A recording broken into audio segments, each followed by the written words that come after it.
नमस्कार, मैं रवीश कुमार। राजनीतिक दलों के लिए खुशखबरी है। अब वे 2000 से अधिक का चंदा चेक और कैशलेस तरीके से ले सकेंगे। 2000 से ऊपर चंदा लेंगे तो उन्हें दानकर्ता का नाम भी बताना होगा। पहले 20,000 से नीचे के चंदे पर सोर्स बताने की बाध्यता नहीं थी। वित्त मंत्री अरुण जेटली ने अपने बजट के आखिरी हिस्से में जब ऐलान किया तब मारे खुशी के विपक्ष मेज तक नहीं थपथपा सका। यह एक बड़ा कदम है और साथ ही इलेक्टोरल बॉन्ड की कल्पना भी पेश की गई है, जो पॉलिटिकल फंडिंग की दिशा में महत्वपूर्ण कदम साबित हो सकता है। कांग्रेस पार्टी ने फंडिंग के मामले में बाहर आकर सरकार के इस कदम का स्वागत किया है। छात्रों के लिए दो खबर है। सभी प्रकार के उच्च संस्थानों की प्रवेश परीक्षाओं के लिए एक सेंट्रल एजेंसी बनेगी, जिसका नाम होगा national testing agency. Medical PG के सीटों की संख्या में 5000 की वृद्धि का ऐलान किया गया है। इंडियन मेडिकल एसोसिएशन के डॉक्टर के अग्रवाल ने ईमेल के जरिए अपने बयान में कहा है कि अच्छा कदम है, मगर पीजी की सीट और बढ़ाई जानी चाहिए ताकि सभी मेडिकल ग्रेजुएट को पीजी करने का मौका मिले और वो एमबीबीएस करने के बाद प्रैक्टिस करने की योग्यता हासिल कर सकें। बजट पर बहुत बातें हो चुकी हैं। हम गांव, खेती, किसान, मनरेगा वगैरह पर फोकस करना चाहते हैं। सरकार मानती है कि मौजूदा वित्त वर्ष में खेती में 4.1% की दर से विकास होने जा रहा है। किस आधार पर बात करेंगे?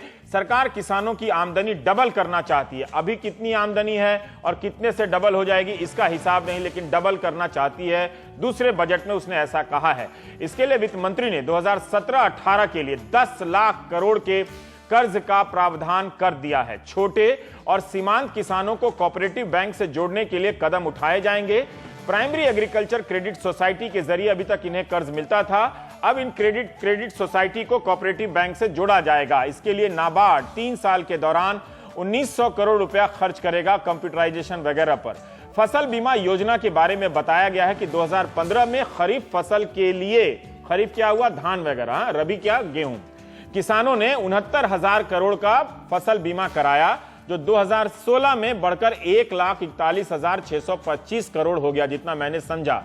क्या ये समझा जाए कि किसान बड़ी संख्या में अब फसल बीमा की योजना की ओर आकर्षित हो रहे हैं या ये योजना सफल हो रही है? सरकार ने 2016-17 के दौरान जो दावे होंगे उनके निपटाने के लिए 13,240 करोड़ का प्रावधान किया है। 2017-18 के लिए 9,000 करोड़ का प्रावधान किया है। पिछले बजट में सरकार ने दावा किया था कि मार्च 2017 तक 14 करोड़ फार्म होल्डिंग को, यानी कि जोत को, सॉइल हेल्थ कार्ड के दायरे में लाया जाएगा।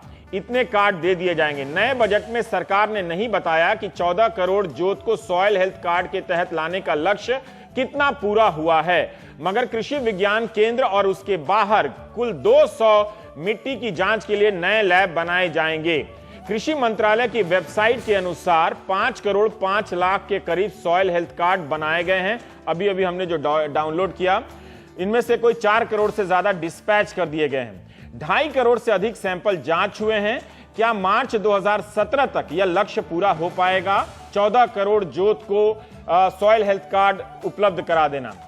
पिछले साल के बजट में नाबार्ड का दीर्घकालिक सिंचाई कोष 20,000 करोड़ किया गया था, इस साल बढ़ाकर 40,000 करोड़ कर दिया गया है। इसका क्या असर पड़ेगा हम बात करेंगे, लेकिन इसके कारण इस एक साल में कितनी भूमि सिंचाई के तहत आई है, सिंचित हुई है, इसका इस बजट में जिक्र नहीं मिला, भाषण में नहीं मिला।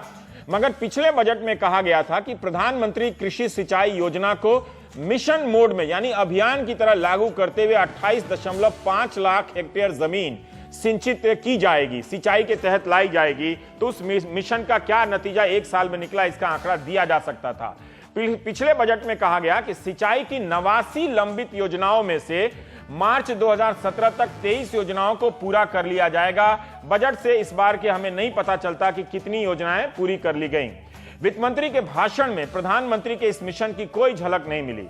सिर्फ दीर्घकालिक सिंचाई फंड के 20 से 40,000 करोड़ कर दिए जाने का ऐलान जरूर दिखा। किसानों को सही दाम मिले, इसके लिए राष्ट्रीय कृषि बाजार ई-नैम को सभी 585 एपीएमसी मार्केट में लागू किया जाएगा। इसके लिए सरकार प्रत्येक ई-नैम को 75 लाख रुपए का फंड देगी। मंडियों को ई पोर्टल से जोड़ा जाएगा ताकि आप हाजीपुर में बैठकर आप केरल के किसी मल्लापुरम या तिरुवनंतपुरम में अपना बिजनेस कर सकें, रेट देख सकें। यह योजना पिछले साल अप्रैल में शुरू हुई थी और पहले चरण में 10 राज्यों की 250 मंडियों को ई पोर्टल से जोड़ा गया। अक्टूबर 2016 में कृषि मंत्री राधा मोहन सिंह का बयान मिला मीडिया की रिपोर्ट में कि इन 7 महीनों में इसके जरिए 421 करोड़ का कारोबार हुआ है। तो यह कितनी बड़ी कामयाबी है हमको अनुपात में देखना पड़ेगा। एक बदलाव यह हुआ कि सरकार ने बजट में कहा है कि फल सब्जी जैसे जल्दी नष्ट होने वाले उत्पादों को एपीएमसी से डी नोटिफाई कर दिया जाएगा, अलग कर दिया जाएगा। इसका क्या लाभ होगा हम बात करेंगे। फल सब्जी वालों को एग्रो प्रोसेसिंग यूनिट से जोड़ने के लिए कॉन्ट्रैक्ट फार्मिंग का एक मॉडल कानून बनाने की बात वित्त मंत्री ने कही है, जो राज्यों में भी वितरित की जाए, उसका प्रारूप वितरित किया जाएगा और राज्य अपना सुझाव देंगे। सरकार ने कहा है कि ये इंपॉर्टेंट बात मुझे लगती है कि ऑपरेशन फ्लड के तहत जितनी भी मिल्क प्रोसेसिंग यूनिट बनी थी वो अब बेकार या निष्प्रभावी हो चुकी है। सरकार ने डेयरी प्रोसेसिंग और इंफ्रास्ट्रक्चर डेवलपमेंट फंड का ऐलान किया है। नाबार्ड 2000 करोड़ से इसकी शुरुआत करेगा और अगले 3 साल में इस पर 8000 करोड़ रुपया खर्च करेगा। बजट केंद्र राज्य की तमाम तरह की योजनाओं को मिलाकर दावा करता है कि गांव में हर साल 3 लाख करोड़ रुपया खर्च होता है। तो देश में कोई कहता है 5 लाख गांव हैं, कोई कहता है 6 लाख गांव हैं। हमने मान लिया कि 5 लाख गांव हैं। अब 5 लाख गांवों पर हर साल 3 लाख करोड़ खर्च होता है। तो तमाम प्रति गांव कितना खर्च हुआ? तो एक गांव पर लगभग 60 लाख का खर्चा आता है। मैं मैथ्स में अच्छा नहीं हूं, पर यही हिसाब दोस्तों से निकलवाया हूं कि 60 लाख एक गांव पर खर्चा होता है। अगर गांव के लोग इस पैसे का हिसाब मुखिया के साथ मिलकर उन्हें घेर कर इसे ठीक से लागू कराएं तो मुखियाओं को बोलेरो पर चढ़ने का सुख थोड़ा सा कम हो जाएगा और गांव में विकास होगा। सरकार ने तय किया है कि मिशन अंत्योदय के तहत 1 करोड़ परिवारों को गरीबी रेखा से ऊपर लेकर आएगी। कब तक आएगी ये पता नहीं, लेकिन 2019 तक सरकार का यह लक्ष्य है कि 50,000 ग्राम पंचायतों को गरीबी मुक्त बनाया जाएगा। गरीबी मुक्त पंचायत के लिए सरकार एक नया इंडेक्स भी बनाने जा रही है, जिसके आधार पर मापा जाएगा कि अमुक पंचायत गरीबी मुक्त हुआ या नहीं। पिछले बजट में वित्त मंत्री ने कहा था कि ग्राम पंचायतों और म्युनिसिपैलिटी नगर पालिकाओं को 2,87,000 करोड़ का ग्रांट दिया जाएगा। इस बजट भाषण से नहीं पता चला कि ग्रांट दिया गया या नहीं, कितना दिया गया इसकी जानकारी नहीं मिली, कम से कम भाषण में। पिछले बजट में श्यामा प्रसाद मुखर्जी रूरबन मिशन के तहत, रूरल और अर्बन मिशन के तहत 300 रूरबन क्लस्टर बनाने की बात थी। इस बजट में इसका कोई जिक्र नहीं है, कितना बना या आगे बनेगा कि नहीं बनेगा, इसका भी जिक्र नहीं है। भारत के परिवहन मंत्री नितिन गडकरी इस बात से परेशान है कि वे प्रतिदिन 40 किलोमीटर सड़क हाईवे बनाने के लक्ष्य को हासिल नहीं कर पा रहे हैं। 11 नवंबर 2016 के फाइनेंशियल एक्सप्रेस में रिपोर्ट छपी है और गडकरी जी का बयान है कि 20.4 किलोमीटर प्रतिदिन ही हाईवे बना पा रहे हैं, जबकि वो चाहते हैं कि 41 किलोमीटर प्रतिदिन सड़क बनाएं, लेकिन अपने लक्ष्य का आधा ही हासिल कर सके, जबकि वे काफी तेज तर्रार मंत्री माने जाते हैं और उन्होंने ये बयान आर्थिक संपादकों के सम्मेलन में दिया था। प्रतिदिन सड़क बनाने में जो लक्ष्य गडकरी हासिल नहीं कर पा रहे हैं, उससे कई गुना प्रधानमंत्री ग्रामीण सड़क योजना ने हासिल किया है। बजट में लिखा हुआ है कि इस साल के बजट में दावा है कि 2016-17 में हर दिन इस योजना के तहत 133 किलोमीटर सड़क बनी है। सोचिए, गडकरी 20 किलोमीटर नहीं बना पा रहे हैं, 133 किलोमीटर सड़क बनी है।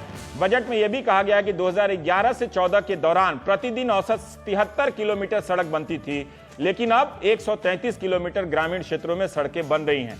जिस साल गडकरी प्रतिदिन 20 किलोमीटर सड़क नहीं बना पा रहे, उसी साल प्रधानमंत्री ग्रामीण सड़क योजना के तहत 133 किलोमीटर प्रतिदिन सड़कें बन रही हैं। सरकार ने पिछले बजट में कहा था, मैंने गडकरी जी पे कोई खास टिप्पणी नहीं की, लेकिन सरकार ने पिछले बजट में कहा था कि 1 मई 2018 तक सभी गांवों को बिजली से जोड़ दिया जाएगा और इस बजट में भी इस वादे को दोहराया गया है।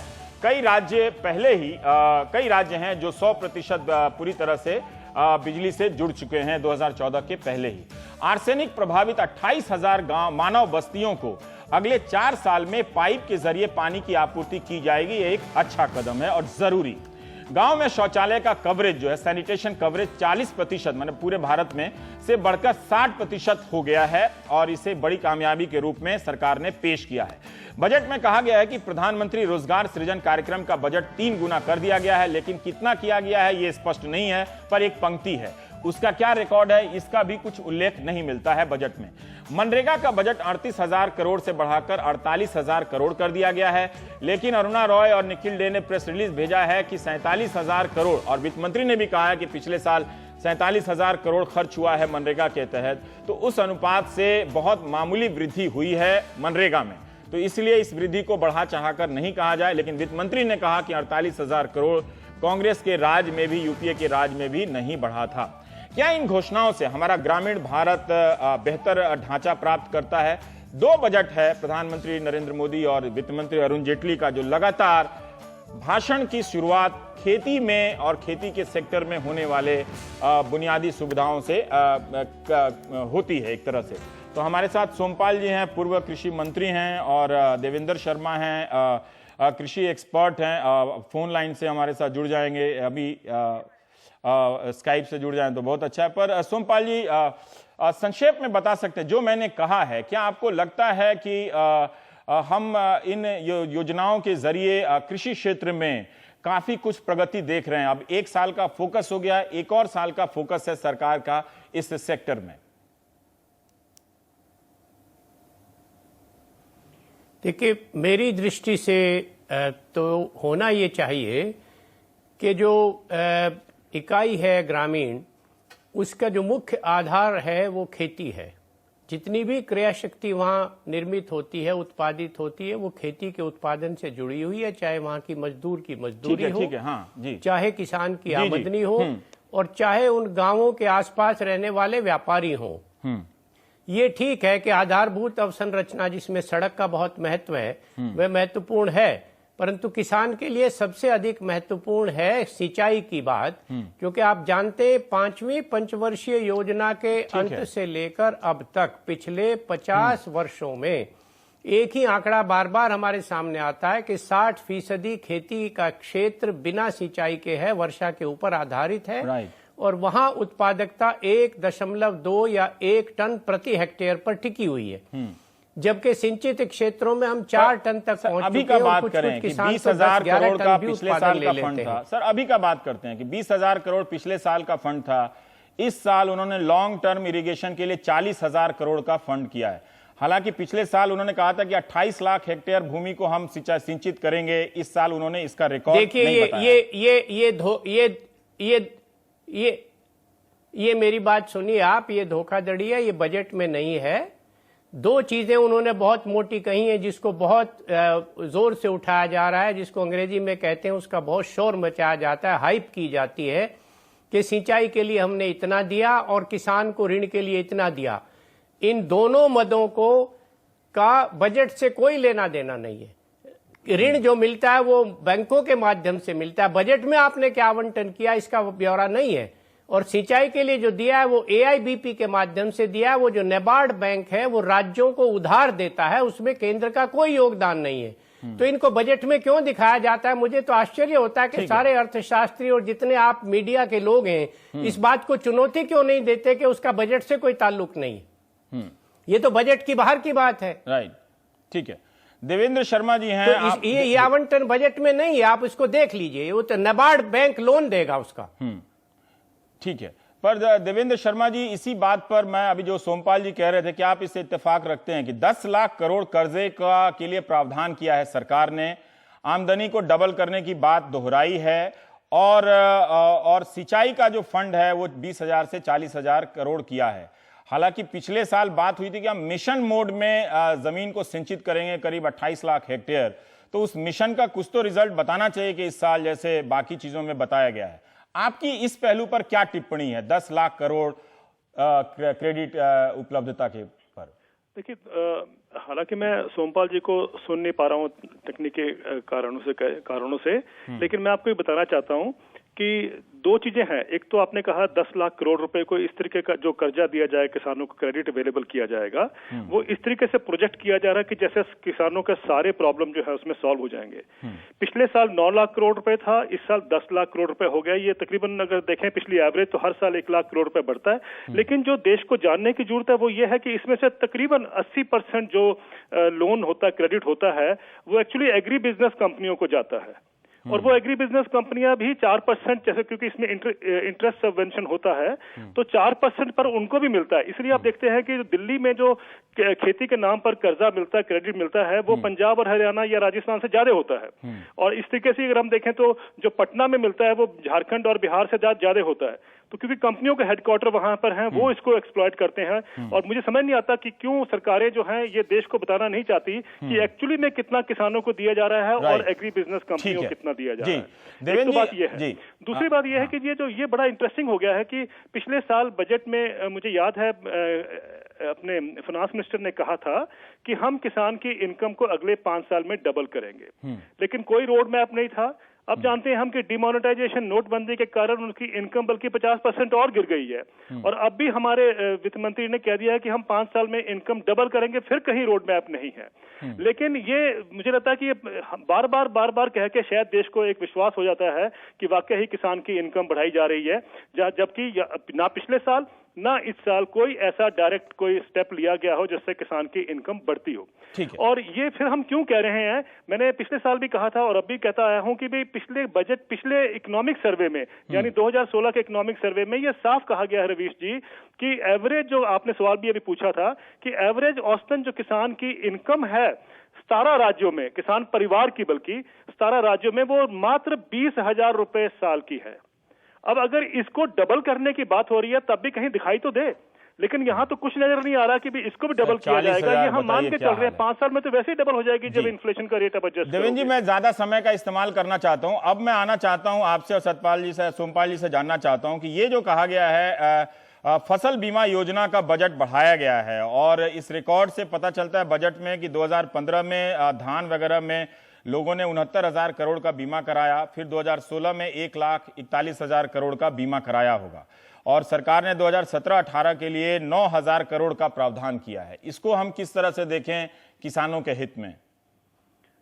आप मेरे से पूछ रहे हैं? जी, आपसे पूछ रहे हैं। जी देखिए, इसमें प्रधानमंत्री फसल बीमा योजना में पिछले साल इन्होंने तकरीबन, सोमपाल जी आपसे नहीं पूछा, देवेंद्र जी से पूछ रहा हूं। ये होना चाहिए प्रीमियम जो सब्सिडी सरकार देती है, तो वो जो सब्सिडी थी सरकार की 5,500 करोड़ रुपए की, जो एक्चुअली देखा जाए तो उसमें खर्चा ज्यादा हो गया था। रिवाइज एस्टीमेट में 13,240 करोड़ रुपए का इस पर रिवाइज एस्टीमेट था। वो अब इन्होंने, सरकार ने उसको 9,000 करोड़ रुपए का प्रावधान किया है। यानी एक्चुअली देखा जाए तो जितना खर्चा हो चुका है रिवाइज एस्टीमेट में, उससे कम हम ये प्रावधान कर रहे हैं। लेकिन फिर भी एक चीज मानी जा रही है कि जो पिछली स्कीम थी प्रधानमंत्री फसल बीमा योजना के आने से पहले, उसमें तकरीबन 7,000 करोड़ रुपए के आसपास प्रीमियम जो था वो सेंट्रल गवर्नमेंट देती थी और जो बाकी है वो तो खैर किसान देते थे। लेकिन अब जो उसको बढ़ाकर नई स्कीम के अंतर्गत वो 17-18,000 करोड़ रुपए नया स्कीम के तहत ये होता है जो प्रीमियम सरकार को देना पड़ेगा। इसमें जरूरी है कि भाई इसमें सबसे बड़ी बात यह है कि इसमें तकरीबन 2.69 करोड़ 2.70 करोड़ जो लोनी फार्मर हैं जिनको ऑलरेडी बैंकों से जिन्होंने लोन लिया है, वो इसमें उनको जबरन उनसे एक उनका प्रीमियम काटा जाता है। और जो नॉन लोनी है वो तकरीबन 1 करोड़ किसान हैं जो अभी नए उन्होंने शामिल किए हैं, या उसमें से पहले कुछ थे जिनको बढ़ा के 1 करोड़ अभी किया गया। मेरा मानना है कि इस स्कीम को और भी बढ़ाना चाहिए और इसमें कोई दो राय नहीं है कि प्रधानमंत्री फसल बीमा योजना में जितनी त्रुटियां हैं उसको भी एड्रेस किया जाए और बढ़ाया जाए। लेकिन ये मान के चलना कि ये क्योंकि कृषि क्रॉप इंश्योरेंस हो गई है तो उसकी इनकम बढ़ जाएगी, मुझे लगता है कि ये बहुत एक गलत मैसेज आ रहा है। अगर ये सच है तो शहरों में तो लोगों को उनकी कार भी इंश्योर्ड होती है, घर भी इंश्योर्ड होता है, मोटरसाइकिल भी इंश्योर्ड होता है, शायद वो उसका हिस्सा, बाहर का फर्नीचर भी इंश्योर्ड होता है, तब उनको तनख्वाह पर ये पता चलता है कि थोड़ा की बात होती है। ये एक अच्छी योजना है, इसकी कमियां त्रुटियां हो सकती हैं पर ये समय के साथ बेहतर होता चलेगा। एक सवाल सोमपाल जी, आपकी इस पे कोई टिप्पणी है ये फसल बीमा योजना पे, या कुछ अलग कहना चाहते हैं, या मैं दूसरा सवाल पूछूं आपसे? देखिए, हाँ नहीं, मैं ये कहना चाहता हूं कि पहले तो जो फसल बीमा योजना तो एक चौथी चीज है जो किसान के लिए महत्वपूर्ण है। सबसे ज्यादा महत्वपूर्ण है सिंचाई, उसके लिए कोई आवंटन नहीं किया गया। नाबार्ड से लोन मिलेगा राज्यों को, वो बजट से उसका कोई लेना देना नहीं है। ठीक है, ये असत्य भाषण सारी सरकारें करती रही और आपने ये कह दिया है, ठीक है, बजट में कोई प्रावधान नहीं है। दूसरी समस्या, एक मिनट प्लीज सुन लीजिए ना आप। हम जो कह रहे हैं कि आप जो पेरिफेरल बात कर रहे हैं रवीश जी, मैं मौलिक सवाल ये उठा रहा हूं कि इन्होंने ये कहा कि 5 वर्ष में हम किसान की आमदनी दोगुनी कर देंगे। पिछले 3 साल के आंकड़े उठाकर आप देखिए, उसकी आमदनी आधी हो गई है जी। जो धान 1121 4800 रुपए में बिका था 2013 में, वो 14 में बिका 3300 में, 15 में बिका 2400 में और 2016 में बिका 2200 में। जी, अब समय थोड़ा आलू सा का कम है। मैं 4.5 एक- रुपया जी, मिल जी। रहा है, जिससे उसके बीज की कीमत भी नहीं ठीक है, निकलती। मतलब दोहराइए नहीं, चूंकि समय कम और है। अब मेरा जो आपसे तीसरी सवाल है, महत्वपूर्ण एक सेकंड बात सोमपाल जी, उसके हम लिए- सारे, अब Kitapa मेरे is पास preparing सिर्फ a 4 small मिनट patch रह of गया land है। to sow seeds मैं आपसे and जानना grow चाहता paddy हूं कि ये जो सरकार ने कहा है कि एपीएमसी से आप फल और सब्जी को अलग कर देंगे और उनको कॉन्ट्रैक्ट फार्मिंग के जरिए एग्रो प्रोसेसिंग यूनिट से जोड़ देंगे, क्या ये कदम अच्छा है, व्यवहारिक है आपके हिसाब से? बिल्कुल बिल्कुल बिल्कुल बेकार की बात है, आधा अधूरा है। मैं कहता हूं कि पूरे कृषि बाजार को मुक्त क्यों नहीं कर देते, जैसे उद्योग धंधे को और व्यापार किया, आप क्यों उसे बंधक बनाकर रखना चाहते हैं? ये क्या हुआ कि कुछ चीजों को डीनोटिफाई कर देंगे, कुछ को उसमें रखेंगे।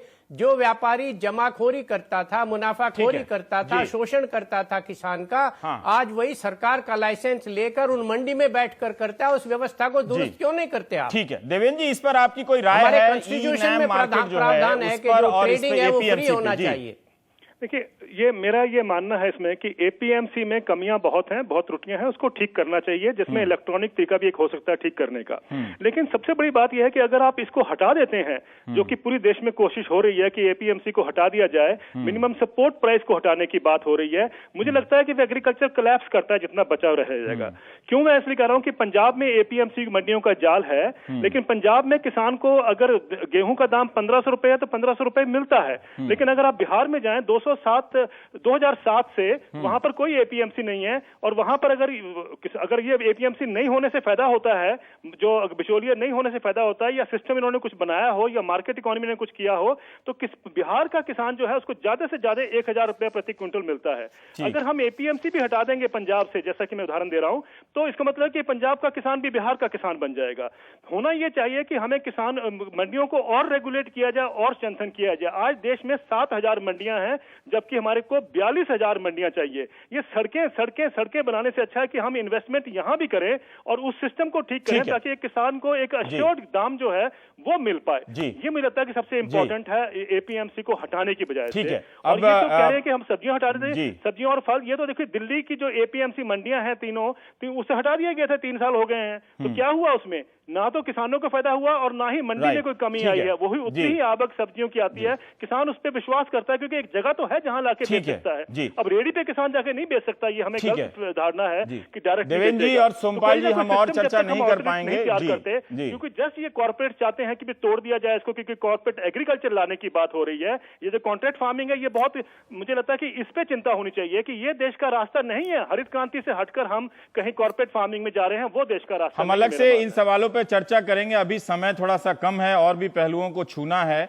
आप लोगों का शुक्रिया, मौलिक बातों पे भी चर्चा करेंगे, चूंकि एग्रीकल्चर का फोकस है तो हम और भी बात कर लेंगे, करते ही रहते हैं। लेकिन 60 लाख रुपया अगर एक गांव में पहुंच रहा है, इसका आधा भी अगर लागू हो जाए तो सोचिए गांव में कितनी खुशहाली हो जाएगी। इतने सारे तमाम तरह के दावे हैं, लेकिन हो कुछ नहीं रहा है। सरकार दर सरकार तमाम योजना, कुछ नहीं होने का मतलब है कि सरकार अपनी योजना और बजट तो रख देती है, लेकिन उसका रिजल्ट उतना वैसा नहीं दिखता जितना बताया जाता है। लेकिन क्या आपको यकीन है कि एक साल में इस देश में 10 लाख खेत तालाब बन गए होंगे?